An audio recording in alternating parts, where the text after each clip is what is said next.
Alright then. Next, let's go over some more tips for adventuring in Nodcry. If you found yourself getting hungry in the wild, what are some things you could eat? That's easy. Lacca berries, midsummer berries. There's loads of options. Correct! 10 points to you! That must be who Catherine was talking about. She looks pretty young for an advisor, though. How knowledgeable can she really be?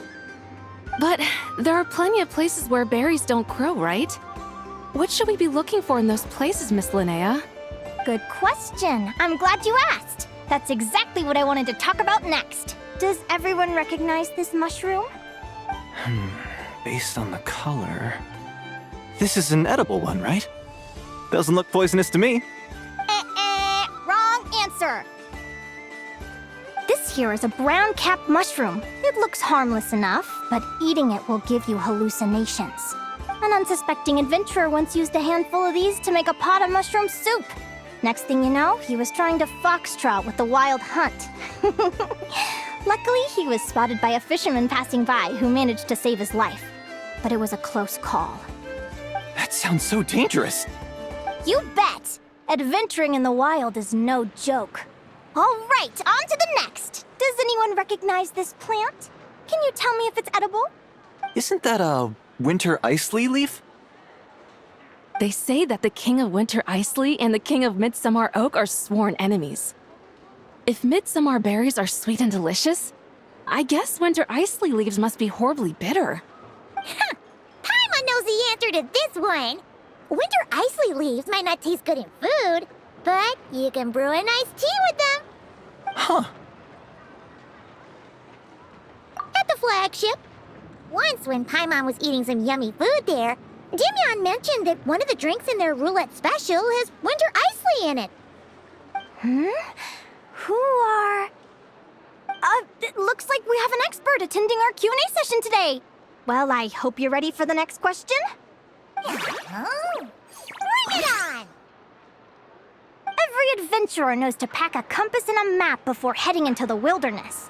But where would you go to buy these things? Listen up, everyone! The answer is... the Adventurers Guild! Oh, really? But I hear Mimas Brunner Books sells them too, and at a very low price. Paimon's done her research. The boss of that place tries to pass off cheap knockoffs as the real deal. Don't be fooled! Well said. But even with a high-quality map and compass, the wild can still be a dangerous place. What should you do if you're being chased by a monster you can't fight off? Correct! Although the Ratniki's main duty is to deal with the wild hunt, you can always ask them for help if you run into serious trouble. While we're on the subject, some adventurers have found they can use the territorial nature of radiant beasts to their advantage. Lure a monster into their territory and they will fight each other instead of you. I wouldn't recommend doing this though, as you may instead find yourself fighting two enemies instead of one. Final question. This is an important one. Which place in Nodcry is an absolute must-visit for travelers from abroad? Oh, that's a tough choice. There's the Frost Moon Enclave, Star Sand Shoal, Blue Amber Lake.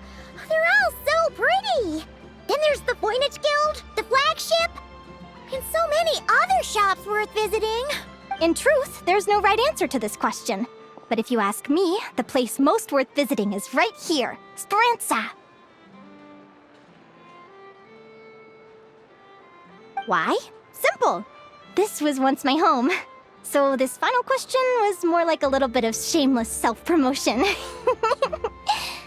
You can get delicious Nodcry hot dogs and Lackaberry Madams.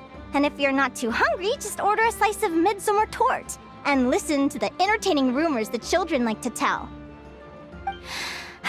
That's it for today's lecture. Tomorrow, I'll be heading to the Frost Moon Enclave to take part in a competition. If you have any questions, you can ask at the Adventurers Guild, where the other advisors will be happy to help.